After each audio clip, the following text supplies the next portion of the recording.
Good afternoon, ladies and gentlemen, and welcome to the American Center. It's a wonderful turnout this afternoon, and I must say thank you for taking the time to be here for this afternoon's panel discussion on mentoring entrepreneurial minds. I'd also like to welcome everyone who's joining us online on Facebook, on YouTube, as well as our US Embassy website page. Welcome. So this afternoon's discussion is going to be on this topic, and we have a very imminent panel, and I'm just going to take a few seconds to introduce our panel. We have Veena Kumaravale, who's the founder and CEO of Naturals Salons. We have Anjali Anand, who is the founder of Awesome Chef. And we have Tara Jain, the founder of Gania Agro Products.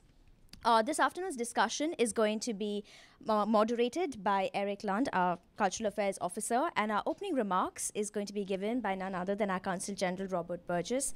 I'm just going to take a minute more. For those of you joining us online, if you have questions, you have comments, please post it in the comments box below. And also, there's a scroller with our WhatsApp number. Just ensure that you send us your questions on WhatsApp.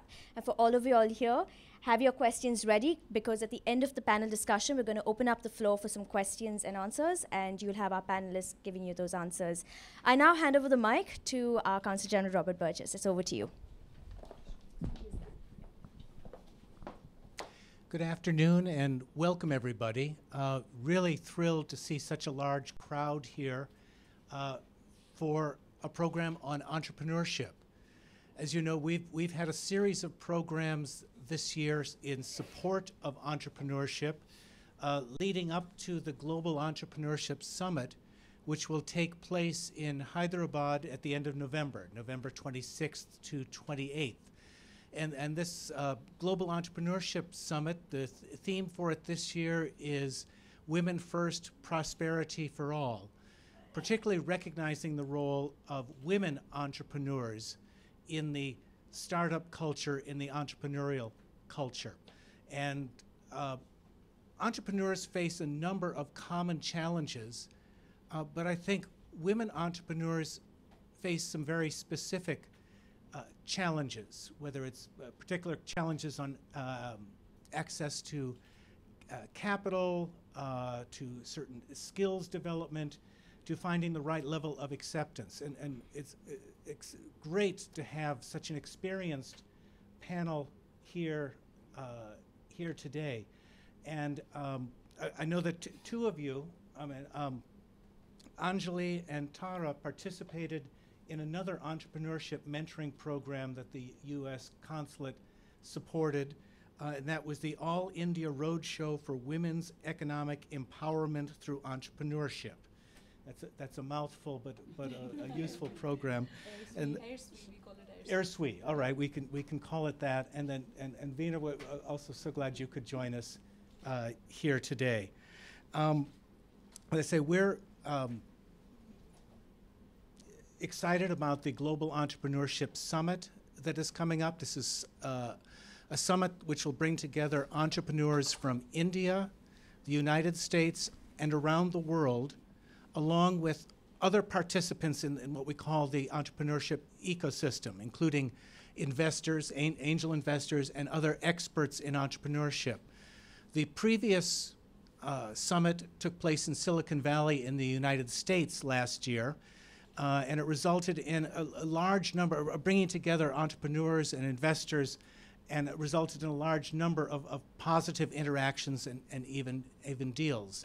And so India seemed like the next logical place for the Global Entrepreneurship Summit, given the entrepreneurial, innovative cultures in both of our countries. And this is a summit that's being supported by both of our governments.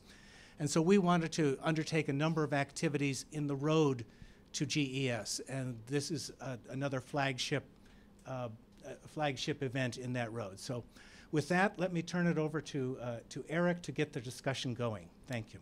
Thank you, Consul General Burgess. And, you know, we really are focusing on entrepreneurs, and particularly women, and women first, and prosperity for all. And we're looking at those experts out there who have really gone out and established themselves, and also people who are starting up various different businesses. And we do have that here on this panel today. And I wanted to talk to Veena for a second because she has a really unique story. Now, she's an entrepreneur out there who just would not take no for an answer. Now, when I say that, I literally mean that is true. So, when she was looking for capital to start up her business, she went to a number of banks, and those banks said, no, I'm not going to give you capital. And she went to one bank, two bank, no, no, no, no. But she still wouldn't take no for an answer. 10 banks, she heard no. 20 banks, she heard no. 30 banks, she heard no. Most people at that point would have given up, saying, this is impossible, I'm never going to make my dream a reality. And they would have just said, I just can't do this. 40 banks, she just kept on going. She heard no. 45 banks, no. 50 banks, no. Finally, after she got to the 54th, the bank said, this makes sense. I'm going to give you some capital. And she's able to start her business, Natural Salon. Since that day, she's been able to upscale to 600 natural salons, out of which 350 are in partnership with women entrepreneurs. How were you able to keep at it after so many rejections, and how were you able to upscale to 600 salons? First of all, good evening, and thank you so much, Eric and Council General, for inviting us over. Yes, in fact, when we started, when I started initially in 2000, we were in beauty industry, and people did not recognize a saloon at that point of time. So that's why that many number of rejections from the bank, because they thought a saloon needed probably 3-4 lakhs, and that was enough to start and run a business. And normally saloons were run by out from home. So when we were looking at a bigger setup, and when we wanted to, in fact, have it in a 2,000 square feet space and all that, they thought that was, I mean, like, probably we were just talking big and it would not work out. So, so that's why that many banks were not willing to do that, though there were a lot of, in fact, there were schemes for women and all that, but they didn't find this industry or this at that point of time. So, but we were very keen on pursuing our dream. We had about 3 salons which were in fact funded by family and friends. And when we wanted to expand it to another 6 more in the city, that's when we went to approach the banks. But yeah, so that didn't stop us. So we, in fact, we approached the banker who finally accepted our proposal, found me and my husband working together. By that time, he had joined in. So they thought, yes, probably as a couple, we would probably repay the loan. So that's when he approved of it and gave us the loan. So yeah, what kept us going was we had this dream. We wanted to be the #1 saloon at that time in the city, in Chennai. And so that kept us going. And besides, we were also looking at scaling this at some point of time.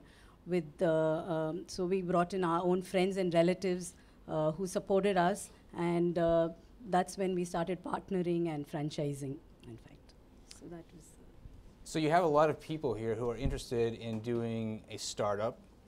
And when you have somebody such as yourself who received all this rejection, how do you develop a thick skin as an entrepreneur who is trying to do a startup?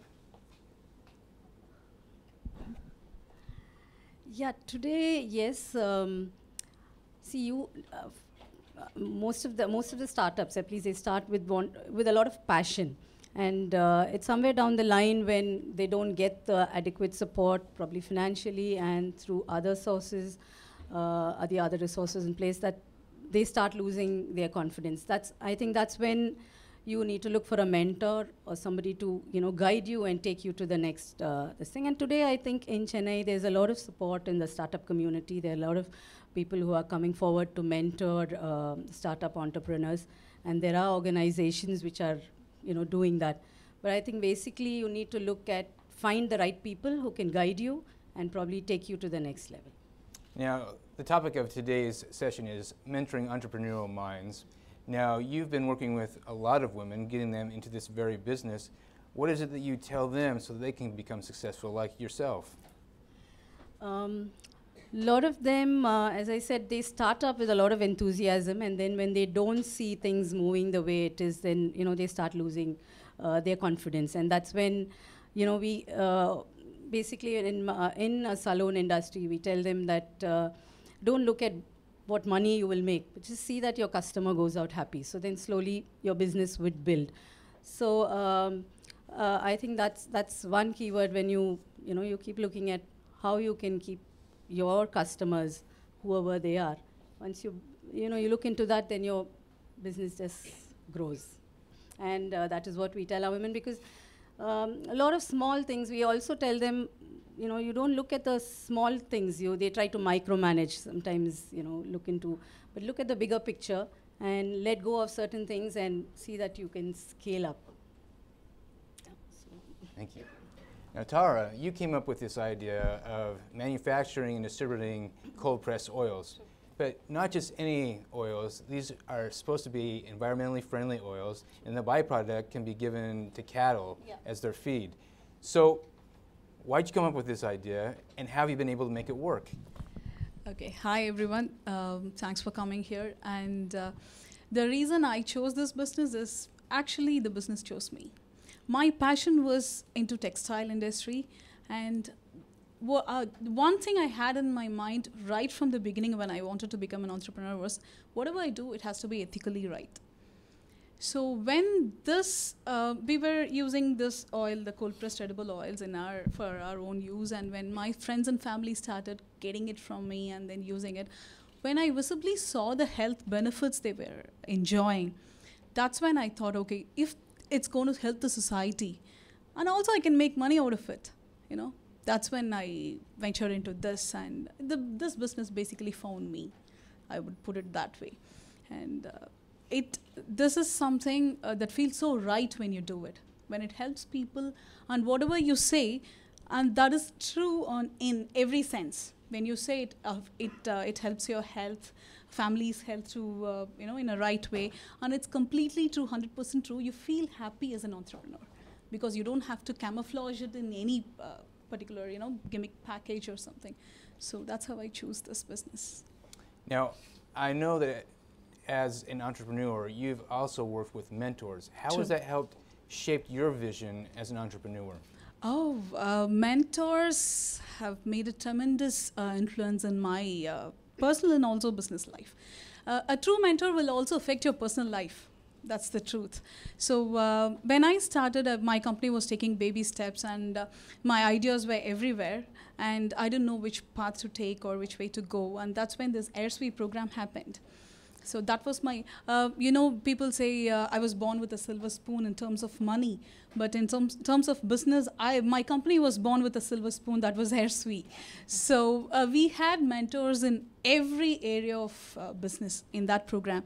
And we had mentors from US, and as you know, you were there for 3 days. We were monitoring us. We thought you were grading us. So they taught us every concept in the business world. So right from negotiations or key partnerships, and I have umpteen number of stories to tell how that has affected my business. So I would give you one example. They taught us about key partnership. They were talking about key partnership, and we as an entrepreneur, we are always so passionate about our business and product. We don't want to share it with anyone. It's always we want our name and the product name to be in the front. We don't want to share it with anyone. So they taught us about key partnerships. So that really made me think, and there was this client who was interested in having a key partnership with my firm, and I was contemplating that idea for a long time. So after that session, during the lunch break, I called him, I set up a meeting for the evening over the phone, and that evening we spoke over the phone, I closed the deal, and that deal generates 30% of my revenue today. So that is the kind of impact mentorship does to your business. I could go on with umpteen number of stories. We don't have the time for that, I think. That's a tremendous impact, Yeah, true. Now, Anjali, you've come up with this amazing concept about food, and you put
It'll help me generate revenue, and then maybe go back to that once I've got enough revenue to substantiate it. Thank you. Now, Veena, I wanted to ask you, where is it that you see that young entrepreneurs generally seem to stumble, or what barriers do they usually face? And they ask you questions, how do you overcome these barriers when they face them?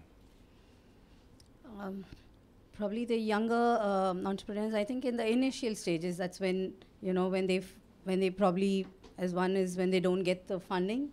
That's because at that point, I think money is very important for them to take it to the next level. And then in terms of marketing the product to the right people, to the right this thing, and also the channel through which they market, because various products, different products need different modes of different channels to market their products. I think this is where, and probably at that point, they're very passionate about what they're doing, so they don't think of other things. Like Anjali also mentioned, sometimes revenue is not, it's the back of the mind, but they kind of don't give much importance to it. But you definitely need to see that you get a good revenue stream to take it to the next thing. I think so. That's where they tend to stumble, and sometimes a few rejections, or if the product is not acceptable, you should be willing to make the changes that you need to do to take it to the next level. You can't stick on to, you may be passionate in what you're doing, but probably if that's not what the market is looking at, so I think you need to see how you can adapt yourself and take it forward. Now, Consul General Burgess, you've had the opportunity to work with many chambers of commerce, business councils. What value added does a mentor bring to the table when you're working with entrepreneurs? I think there's a microphone. Yes, that would help. Sorry. I think there's a long road, a long distance between having a business idea, between having the passion, and then getting to a stage where you're producing revenue, which each of you have made that key point, whether it was finding a key partner or producing the revenue. And I think sometimes a mentor can help fill in where there are certain business skills and knowledge missing. Not everyone will have gone for a full master's in business administration. Most entrepreneurs don't have advanced degrees in business management. It's a very different approach to business, the entrepreneurial culture, the taking your idea forward. I think I've seen mentors too who can also challenge some ideas. You didn't want to give up control, but a partnership could help you reach other markets. I think it's somebody who can tell truth to somebody, to challenge somebody, and fill in where certain skills are missing, or guide somebody toward getting those key skills, or advising on what skills they need in their business. And I think mentors, it can be very personal, it can be through a program, but I think as in any career, we all benefit from somebody more senior, somebody who's been there before, somebody who can give advice and guidance about the field that we're in. Thank you. Now, Veena, I wanted to go back to you. As there are young entrepreneurs or inexperienced entrepreneurs out there, how do they go about finding a mentor to help them out? Yeah, today I think in the startup ecosystem there are a lot of like TIE and FICCI and a lot of organizations which are into this. So I think meeting people in those various forums help them to identify people who are interested in that. So and also, a lot of these incubation centers, and you yourselves are doing a lot of mentoring for these young entrepreneurs. So I think today people are open. Earlier, I think it was very close. People didn't want to share it was like a secret. They did not want to share their success. But today, I think people are willing to, share their ways to success. And so this, is a good thing for the younger entrepreneurs. In fact, when he was mentioning, sometimes you feel you think your idea, you don't want to share it, and that would probably restrict your growth. So if you were to open up, and I'm sure you'll find people who are there ready to help you and support you in different ways. Thank you for that. Tara, I wanted to go to you. Now that you've had the opportunity to work with a number of different mentors, what were some of the key things that you didn't know beforehand that you now know as a result of working with these mentors? Okay. A lot of things. I'll give you another example. When I started the company, I used to use this word pan-India in every presentation I give. So that was, I was a month old, the company was a month old, and already I was talking pan-India and pan-global. So there was this mentor in Coimbatore, Hemalita Annamalai from Ampere Cycles. So she cut me short in one of the conversations, said, stop saying pan-India. First cater to the territory you are in. So expand territory-wise. That's, then eventually you'll be pan-India. But then don't talk about pan-India right now. So I thought about it seriously, and that saved me a lot of time and money, I would say. Sitting here today, when I think back, if I had gone pan-India at that time, I would have failed big time. So there are a lot of negotiations, I would say. And there was, they taught us about negotiations during the program as well. And after the program, we had 6 months of mentoring. And negotiation is an art. When, as a woman, I go and sit for a negotiation, it's very hard to make the people take me seriously, because it's a man's game. The business I'm in, it's a man's game. I cannot see a woman in that area anywhere. So manufacturing and retailing. So it's tough for me to make them take me seriously. So that I was lucky enough that I was taught earlier how to put my business forward, and how to do the negotiation with them. So that helped me there. And as I said, key partnerships, and even for gender bias. I'm not afraid of gender bias and to handle gender bias or things like that. But when your mentor who has walked the path, already done that, been there, done that, and they give you pointers on this could happen, and you can handle it this way, or don't take it too personal. It's not about you. It's how they are, things like that. So those key points that come to your mind when you go for a business conversation. You're alone. Your mentors don't come with you. Sometimes your co-founders are not there. You're alone. So those times, those mentors' words, that comes to your mind, and you know how to handle the situation. So every single aspect of business we were taught by the mentors, and it has tremendously helped me. Thank you. Anjali, I want to go to you. So how do you go about developing a good relationship and rapport between the mentor and the mentee? Okay. So before I answer that question, I'd just like to make a small point. So I am a corporate employee turned entrepreneur. So from that angle, once I came into this sphere, I quit my job recently to come into this full time because my co-founder was managing the entire thing. There's a whole lot of unlearning that I've been doing. There's a whole lot. And trust me, it's not easy, but then there is a whole lot of unlearning. What you do in a corporate environment is just got nothing to do with what I will be doing over here or with the way I would speak to somebody. So given that aspect, mentoring is not something that I was familiar with because I was working in a company. I've heard a lot of terms over there, but then I was never something that I've done. So I think one of the things that would actually help for me, one of the key points when in fact in part of AirSWE I was told that I would get a mentor. That was one of the first proper words that I was used, saying that you will get a mentor. Until then, I was working without a mentor. And I think the first person I met was Kadambari. I'll never stop mentioning that because Kadambari was my first connect as a proper woman entrepreneur who, in the second meeting sat down and said, this is how you need to think.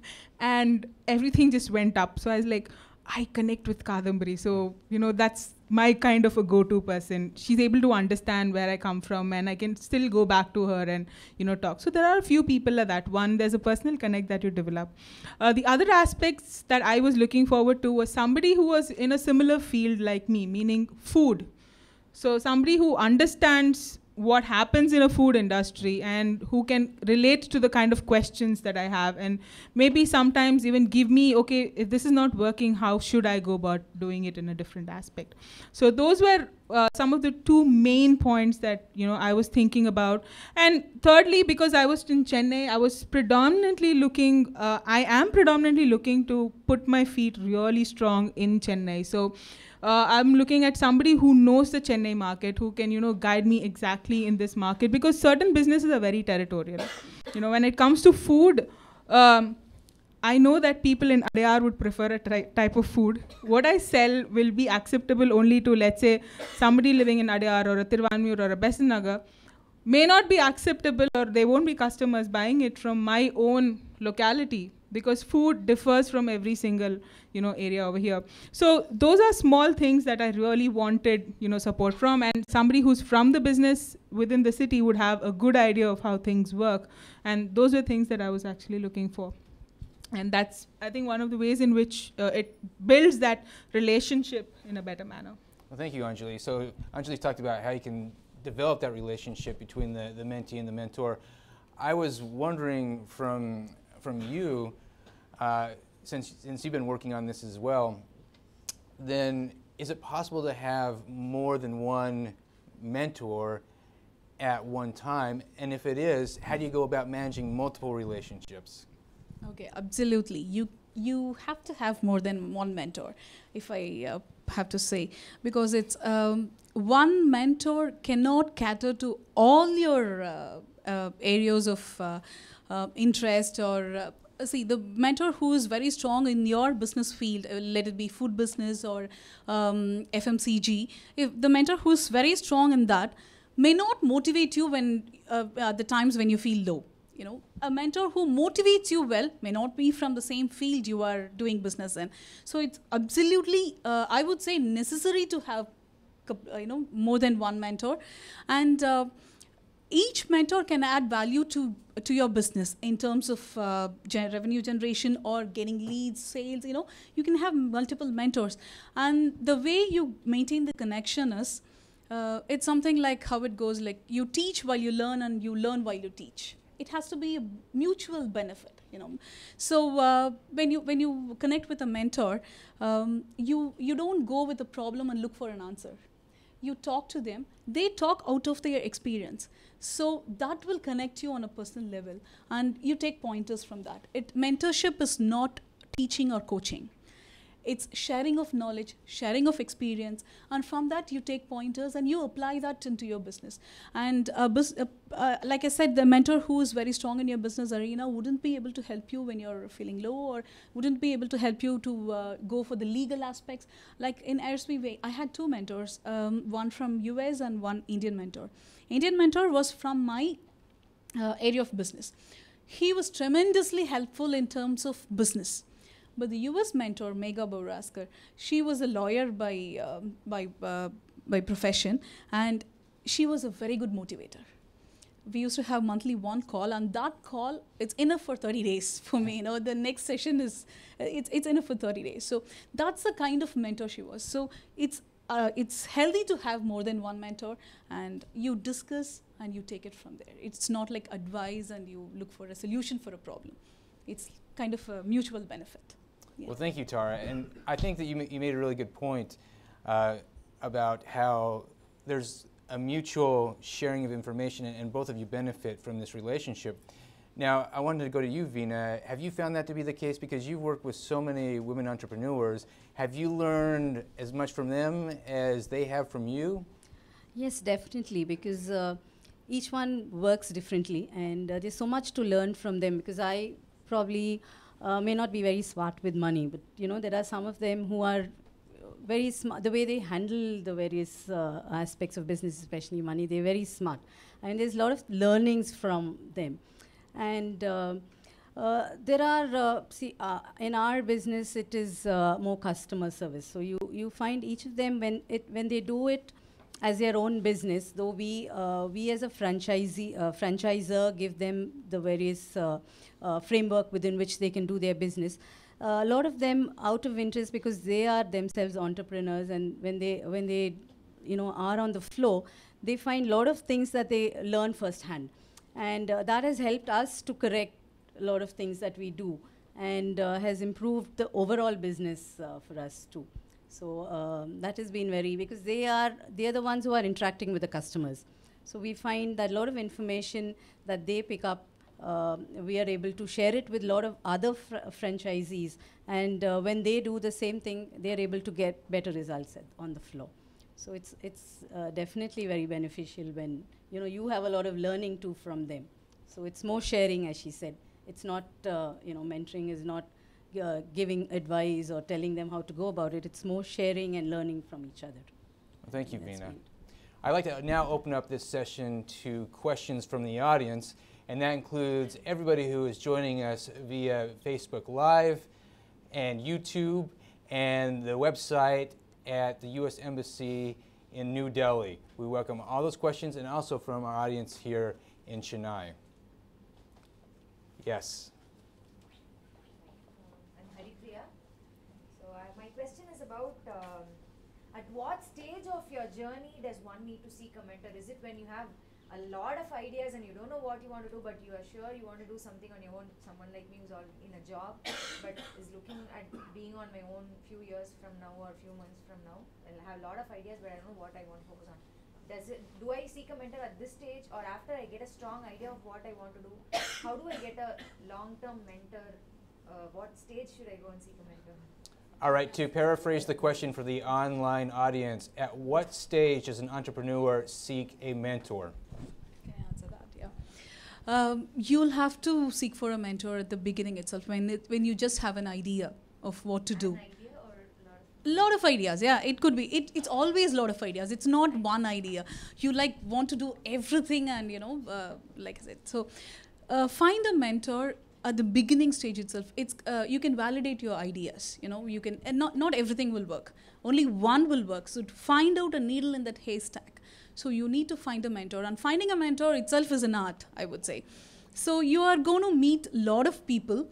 And you will know the connect when you, like how Anjali said with Kadambari, you'll know the connect when you talk to that person. So it's what you feel inside. So you have to keep meeting a lot of people, and then you'll find your mentor, and you can take it from there. And for long-term relationship, it absolutely depends on how you both interact.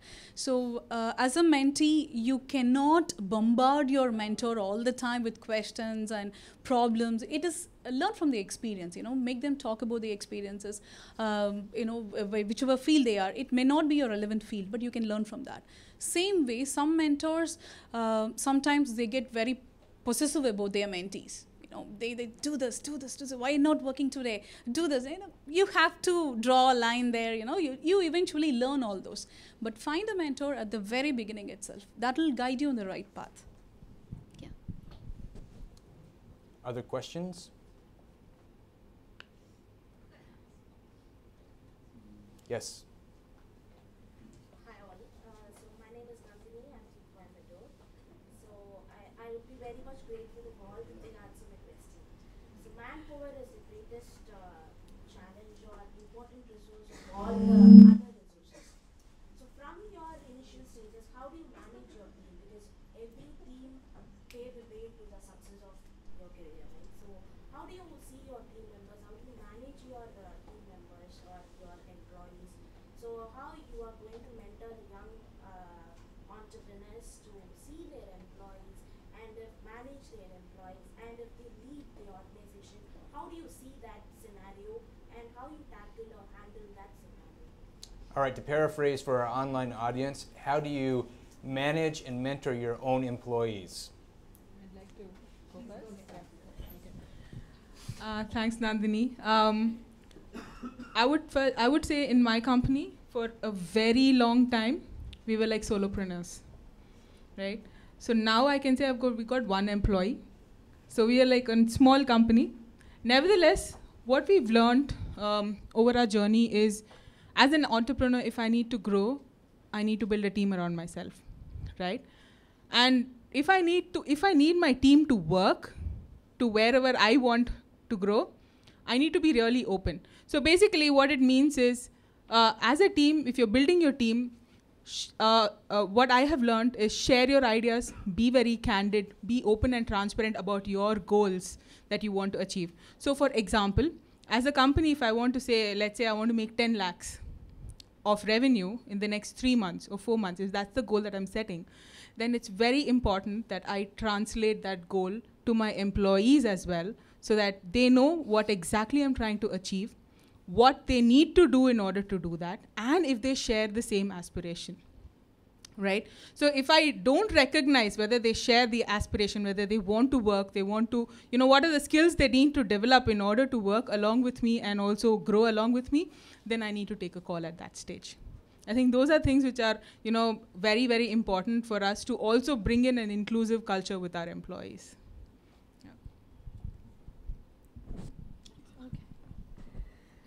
Yeah, I mean, what she said is very true. You need to have a team which is also in sync with your, your goals and your ideas, and to share it with them so they are clear on what, what you're what you're heading towards. And for us, we have the team moving. When you said, how do you retain your team? I mean, we have, but I think a lot of them have watched us as entrepreneurs and have become entrepreneurs themselves. So a lot of them have moved on to become entrepreneurs. So we're very happy that that's there. So they either become a franchisee of Naturals or they start something on their own. So that has been good for us. I think they look at you and they also want to start something on their own. So that's been a good journey for us. Our team, a lot of them have become young entrepreneurs themselves. So yeah, I think. Pay them well. That works all the time. So apart from that, as Anjali said and Veena ma'am said, make them feel a part of your company. That works. But even then, you do all that, you pay them well, you make them feel a part of the company, give them visibility. Whenever there is an event happening or you're going to an event, give them, this is my team, be proud about your team. So 2 things motivates people, money and fame. So give money. If you're not able to pay them well, give them fame. So that will make them sit with your company. So with this digital media and everything, so they love to see their pictures on Facebook and Twitter with your company name. So do that. And after all this, sometimes it doesn't work. So attrition, when you talk about attrition, always be prepared. Don't give the entire responsibility to one person or one single team. So always be prepared in the back end that be prepared for the worst case scenario. That's all I could say, because attrition is there in every other company. That is something you should be prepared for as an entrepreneur. So one more thing when it comes to employees, I would say is, when let's say you grow to a level and you go to venture capitalists for funding, there are a few things they look at, and the main thing they look at is your team. Apart from you, when you are not there in the scene, how is this company going to run? Because all the time to every single client, you're not going to interact. Your team is going to interact. So team is very crucial, as crucial as you for the company. So build a very strong team, pay them well, encourage them, appreciate them, give them fame and visibility, and be prepared for the worst. That's how it goes. Yes, please. It's the extension of the question what she has asked now. I foresee that internet has just reached a potential of 5%, because when we saw internet in the 1990s, it was just seen as a game. Right now we see internet as a medium for everything, it's an exchange of for every aspect. And still they say it's only 5% of the potential it has reached. And looking into other technologies, blockchain technologies and other technologies, and last month a startup has raised to 150 million, a banker startup has raised 150 million out of thin air. And another startup has raised 230 million out of thin air. So are we really strapped by capital, or are we really strapped by the ideas what we take it forward? So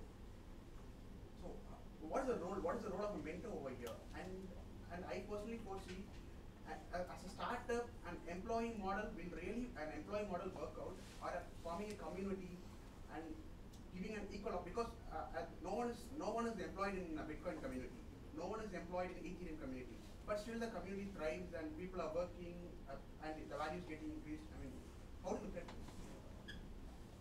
All right, so to paraphrase, so what is the role of a mentor in a startup, and how do employees work within the current system of these startups, and what's the relationship to the community? I'm going to try to answer with what I understood from your question. I think there were multiple questions in there. Your question about how is it only ideas are going to take the company forward, or the funding is going to take the company forward. Initial stage is idea. Till the end, it's the idea, core idea, what you have, the passion, what you had. But funding is also equally important. It's two parallel paths. It's not like one single path and then you deviate to another. It's parallel. So, and it varies from for every industry. The question what you asked mostly caters to the IT industry or ITES, but when we come from food industry, it's employee based.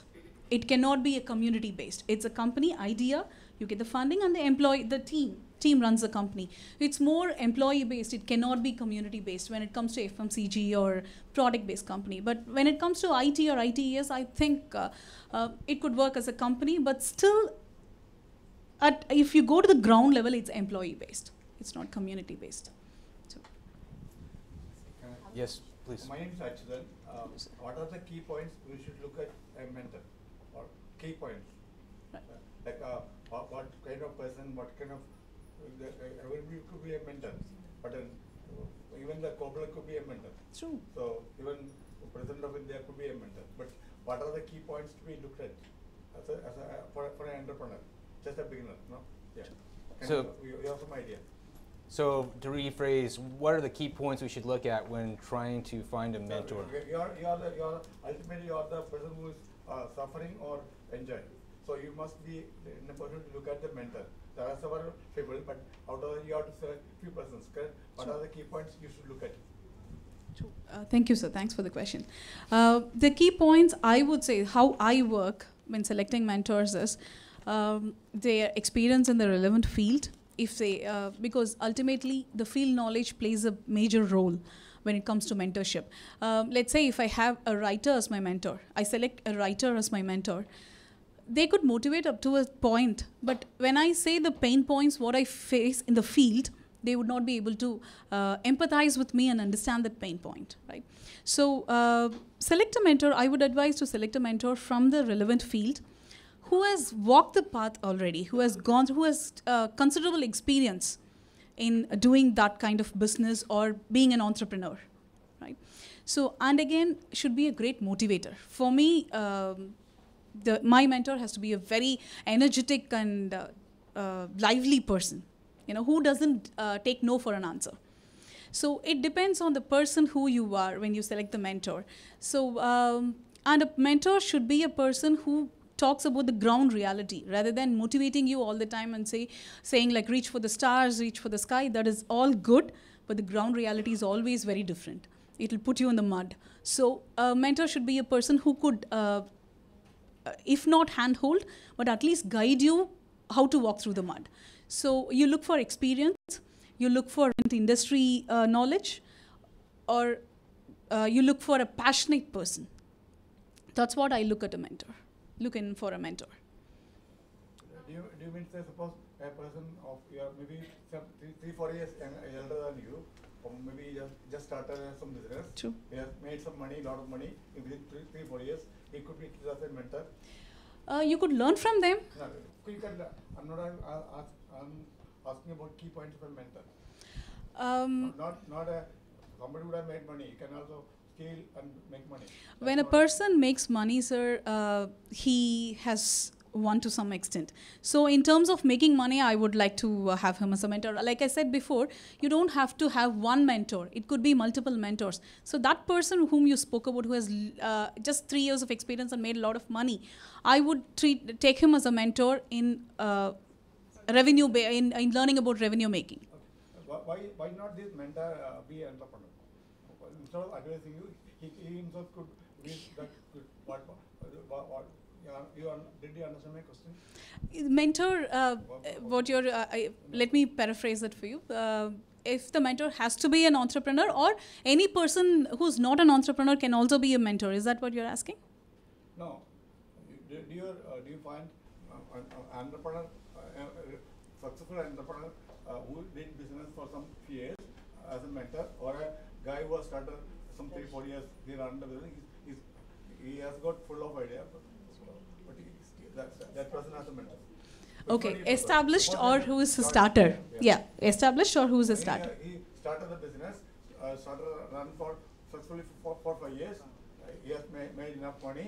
He has a mentor, or a person who has run the business. He has lost he lost the money. He I made understand. the money and he like that fluctuating type. I understand. Which one do you prefer as a mentor? From my personal experience, I would select the person who has more experience as an entrepreneur than going for the person who made just quick money, because it's superficial. Experience gives you more ideas and more motivation than superficial ideas. Yeah. All right, now we're going to go on to the next question. We still have other questions from this audience and the online audience. So I'm going to go to a question from Facebook. And this is one on inclusion of women in the workforce. And what steps have you taken to encourage more women in joining the workforce, especially those coming from a conservative social landscape? And this is open to anybody. Yeah, we in our industry, being the service industry, we have a lot of women who have come in, and especially as beautician and hairdressers. So we have an academy where we train them, give them training and the knowledge and the skills, and have employed. We have more than about 8,000 women who are working with us. And similarly, even entrepreneurs, we've encouraged more women to join the business. So as you said, we have more than about 300 and odd women who have joined the business. So I think that's how we've been contributing for women entrepreneurship. Thank you. I would like to add a point here. No offense to the men here, and I'm not a feminist, but having a woman in your workforce, in your team, really helps in many ways. They are very dedicated. That's true. And they deliver what they promise. They don't overpromise and not deliver, and they empathize with us, so it's always good to have a woman in the team. It makes a tremendous difference. Yeah. Thanks for that point. Another question coming from Facebook is, have you ever been put in a situation where an investor is pushing you to do something beyond your means? And if you've been put in this position, what do you do? So I'd like to take this question from the angle where when we were looking out for possible investors, right? So there's always this question of scale, right? When typically a lot of these investors are looking for scale, where today it is 0, and then a month or a year later it becomes 10,000, and then it becomes global per se. So they're looking at things from that way. Most of my discussions or most of our talk with our investors stop over there. So it's like, when it comes to the food industry, I think as I mentioned earlier, especially in my case, capturing the immediate market is more important. And that's something that we always try to push back and say, we need to get things set up in our current market and then later on look at different types of scale. So scale is something that each entrepreneur will have to define for themselves. Scale is not always something that would be like global, or today you're in India, day after you're in pan-India, and then after that you're global. So so scale is something that is defined by every entrepreneur, and that's, I think, one of the most important points that every investor would like to talk about and get clarity. And at least in our case, it's been something that we've always pushed back on, saying that scale is something we're looking at over here in Chennai, and then over a period of time, scale up. So those are those are some of the most important points that they kind of push back. Thank you. Could I add to that? Yeah, please. So when you get into business with an investor, when an investor comes into your company, it's like a marriage. So it's when they push you to do something that you're not ready, or you think it won't work, that's a marriage gone bad. So it depends on the term sheet what you draw up before. So be very, very clear on the term sheet when you sit with an investor. So my personal experience and what my mentors have time and again told me is, go bootstrapped in the initial days. Don't go looking for investments in the initial days. So go bootstrapped. And when you really need an investor, sit down and work really hard on the term sheet, because that's going to decide if he's going to push you forward, which you don't want to do, or you can push back that time saying that it's in the term sheet, you know. So that particular document is very important when it comes to investors. That's how you save yourself. Otherwise, it's a marriage gone bad. Yeah. I think there's some questions. Yes. Yes, ma'am. Yeah. Okay. See, when your product or service is at an idea stage, what are the tips you can give to go for pitching for fund and all that? Because it's an idea stage, you don't have a team unless it is delivered as a product. So what kind of support we get from funding people, and how do we go for the pitch when it's at an idea stage? Because you said one of the things they look at is a team and all that. True. So at an idea stage, I can't have a solid team until it is realized. True. So what are the things which I have to go in to get the right investor for my idea stage product? Sure. There are different aspects here. When it comes to product, or when I say product, if it's an IT product, you know, IT or ITES product or a service industry, especially in IT, if you have just an idea which will really address a pain point and it can be scaled up to a huge level in the future, companies are really interested in investing in that particular. They provide you, that's where the incubation centers come into picture, where they give you team, they provide you the technology to work with, you know, mentors to work with, they give you investments, and they try bring it out as a product. But when you come to food industry, unless you show a revenue generation process, when your product is in the field and it's been validated by customers, not your mentors, not your peers, validated by customers. Validation by customer means revenue. So once your company starts generating revenue, that's when investors are interested. That's when they see the team, the founder, you have to have a co-founder. They have a complete sheet where they look for key points. But if you're looking for investments in the idea stage, I think it works in the IT, when it comes to IT industry, but rarely works when it comes to food industry or any other product-based industry. So you suggest to come up with some proto models and a revenue generation. Is your question related to a particular industry? Do you have some idea? From interiors, and okay. I work with my husband for interiors, and I've been dreaming of getting a product into a market for every home and everything. So, but I really am. I have the idea and how to deliver it, but I really need the funding to go and do it for many people. I understand. So you could, add a point there. So if it's technically funding that we're looking for, one thing that I've learned is the investor is not the answer for everything. Okay. If you're getting an investor on board, then you better have the numbers to back it up, because they'll give you a grace period of a year, after which they'll sit on your neck. Okay.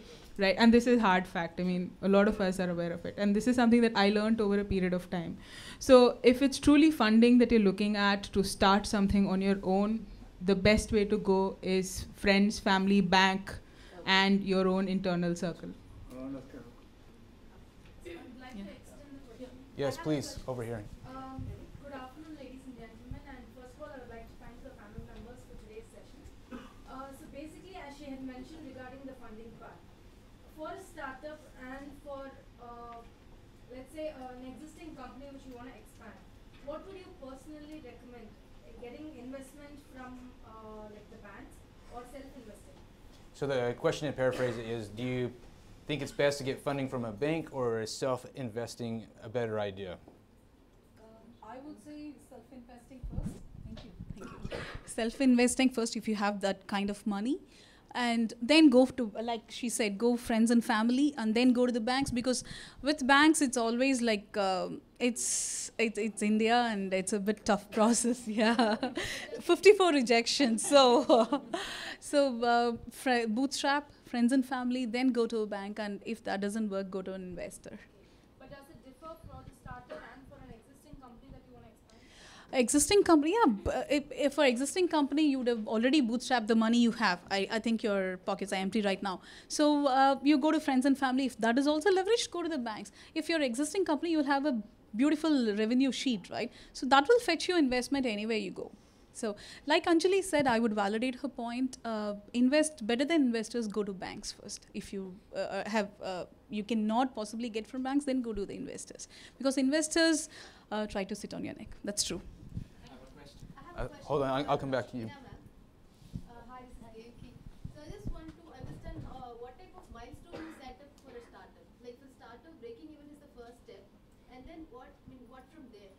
like apart from the revenue, not numbers, what type of milestone you keep on service industry? Yeah, I And mean, service industry. yeah, you must be having a vision, no? Yeah. I mean, okay, like I said, when we started, it was being the best saloon in Chennai, or having the maximum number of saloons in Chennai. So at that point in 2005, 6 and all, it was about 6 saloons. So we looked at, fulfilling that and working around that.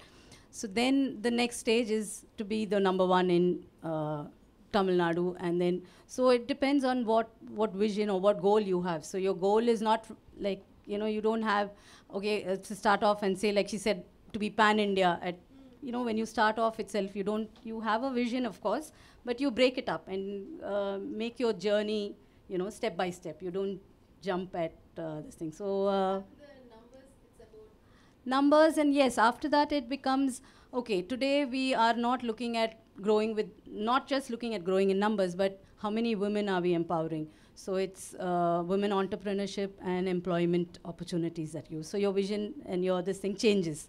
So numbers, as you said, the revenue, the numbers, all that changes, and today it is more of how many women we are empowering and going. So it keeps changing every stage. Also having an impact in the society, right? Bringing in disabled. Yeah, and yeah, today, thanks for reminding. Yes, so today we're making it more inclusive. So we have a salon where we've launched called Enabled, Naturals Enabled, where we employ differently enabled people. So from various, we have visually impaired to hearing impaired to, so different this thing, burn victims. So we train them and employ them. So we're looking at probably down a few years down the line, each saloon having at least 3 or 4 of such people. So as you grow, your vision and your this thing also changes. And to add one more, so in service industry, how do we plan this? The customer satisfaction is the main thing. Similarly, the employee satisfaction, like something to add to her question.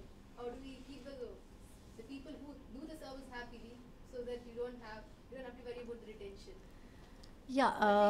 Yeah, I agree with that. Yeah, incentivize and recognition, as she clearly said. It's either the money, because there are certain things. Is there anything that you do for naturals that actually business secret? No, see, actually, when we went into franchise model, the main thing is you have a emotional rapport with the team, with the staff. Because if it were if we didn't go the franchise way, we wouldn't have grown. And also, the rapport that the franchisee has with her team. So she's able to maintain, the team together. Otherwise, it is very difficult. Sitting at the corporate office trying to, connect with so many staffs is not possible. So one is, the incentivize them, and recognition and, improving their skills and knowledge. Because that today is something which motivates them to stay on. All right, I'll take 3 final questions from the crowd. One right here. Yeah. First time inside the American Center.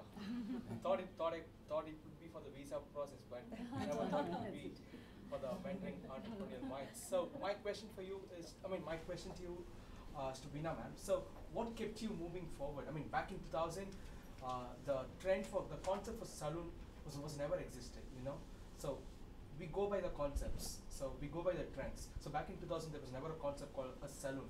And even after 53 encounters with the bankers, so what kept you moving forward? I mean, this is just to get the motivation. So to paraphrase the question, what kept you moving forward after hearing no so much? Yeah, okay, so I'm not from the beauty industry, so it was started to keep myself occupied. So, and when I took this as a saloon industry, because the reason that we opted for this, and I mean my husband also, but he joined me later, so initially I started it. So we wanted to give an affordable salon with quality services, which was not available then. It was, like you said, small, saloons run from home, or it was the ones in the 5-star hotels, which was quite intimidating. So, so when, yes, with one salon, when I saw the way, for me personally, it was, meeting so many customers, seeing them happy with the services. I think that's what motivated me more than anything else. So especially when you're on the floor and you see happy customers coming back, they like your service. So in a service industry, I think that's what gives you the motivation and this thing to move forward. Customer satisfaction is what you Exactly, what customer kept you satisfaction at that point. Then after that, there's so many women who started, and to see them successful, it's not just one. Then they go on to start 2, 3 salons, and a lot of them have been housewives who wanted to start probably after their children grew up. And there were some of them who were, had children who were married, and then they wanted to start something on their own. So, seeing them become entrepreneurs at that stage and run it successfully has been, I think that has given us a lot of satisfaction and motivation to go on. And when they become financially independent, so there are women who, who are from a very well-to-do family, but then when she was able to make her own money running the salon, and that gave her a lot of financial independence and satisfaction. So I think that slowly that kept moving. Today it is, having this Enable Salon where a lot of, we're giving opportunities or helping differently challenged people to be a part of the system and making it inclusive. I think that will motivate us now. Sadly, till something else comes. To our natural salon, but we'll definitely be there. You soon. should. Thank you, Veena. Yes. Good noon. What are the struggles that you face being a mentor, mentee, and entrepreneur in your journey?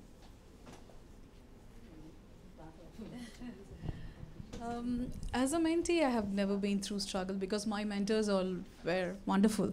So as an entrepreneur, my personal struggle was making people take me seriously. So that was food industry, manufacturing. There was no women in that particular business. So wherever I go, people they never took me seriously for quite a long time. So that is one difficulty I faced. And major difficulty you face it at home. Being a woman, I say, at home, where, work-life balance, because all those years I'm a mother of 2, and I took a sabbatical from work for my kids. So for 8 years, I was a homemaker. So transition from that to an entrepreneur, full-time entrepreneur, was very difficult. Making my kids understand that I have to be away from them for a major part of the day, or making the extended family understand that this is my passion and this is the right time I need to do something that I'd love to do, rather than being a homemaker all the time. So this transition was a major difficulty I faced. So once that, from this you learn and then you go forward. So these are the 2 major difficulties I faced. Apart from investments, it all comes into the later stage. So initial stage, this is the difficulty I faced. I think most of the entrepreneurs go through a very similar struggle. And a couple of points that she mentioned as women entrepreneurs, they go through a similar struggle. One of the major things that I had to go through and learn was, as I had mentioned earlier, the unlearning phase. So I was fortunate to have, or quickly pick, when we started off this business of ours, when we started Awesome Chef, the concept was pretty new. We started with a 0 circle of friends or people whom we could talk to about our concept and get the idea validated. That is how we started. But slowly over a period of time, I would say I'm fortunate to be in Chennai because we've got a very, very strong community that helps in a lot of different ways. So one of the things that I've learned and I'm trying to learn is how to move away from my corporate mindset, get into more of an entrepreneur mindset, do a lot of things, find a lot of solutions to a lot of challenges. So being a solopreneur is not very easy. You need to do the marketing, you need to do the sales, you need to ensure your social media is up, you need to ensure that your Facebook page is up, it's got all posts every day and it doesn't slack.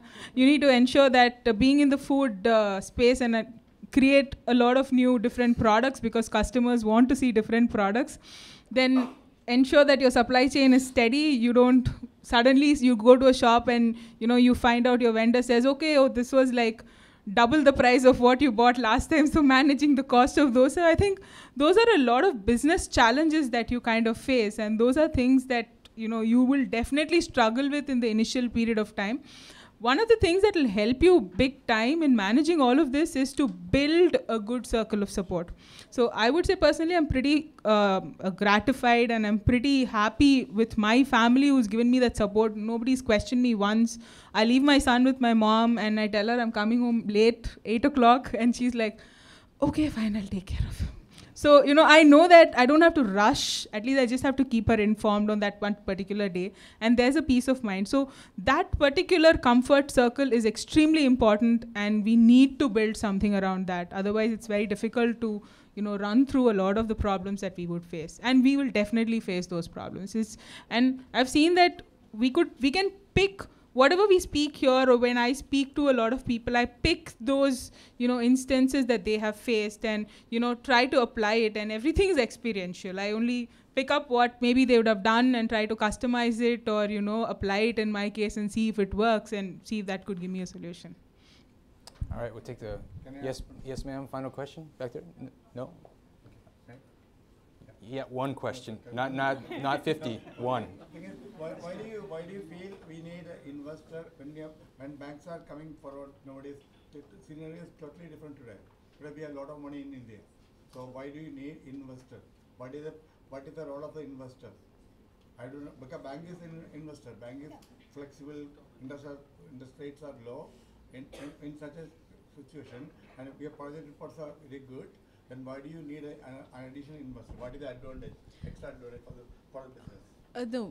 I would personally suggest that banks are the best investors you could go to, because now Indian government has come up with so many schemes for Startup India, Stand Up India, NEED, and a lot of other schemes are there. So we can explore all those schemes. And when certain times when the banks, they have a basic requirement for the business to I'll just give you one example. The business has to be 5 years or younger. For certain schemes, the business has to be 5 years or younger. Let's say you've tried for 6 years, you've registered your company 6 years back, but you didn't do much business for 2 years, and then you're trying again. So it's been 6 years now. You cannot, you won't be eligible for that particular scheme. So, there are certain cases where banks could not come into the picture. Only then you go to the investors. So it's basically advisable to go to the banks. No, I don't think so. Thank you for your final question. I'll just add one point to that. Now, I have a slight differentiation in that. So now, while banks provide our initial funding, their job stops with that. Their job stops with that. They give you the money, and that's it that they do. Now, when it comes to investors, you are at a stage where you're looking for investor money for a lot of different reasons. And if someone were to ask me, one of the reasons I would go to an investor is to see if I could strategically partner with them. I would want my investor to work for the money that they have given me, alongside me. I don't want somebody who'll just give me the money and take, like, say, 10% of my company's equity and walk away.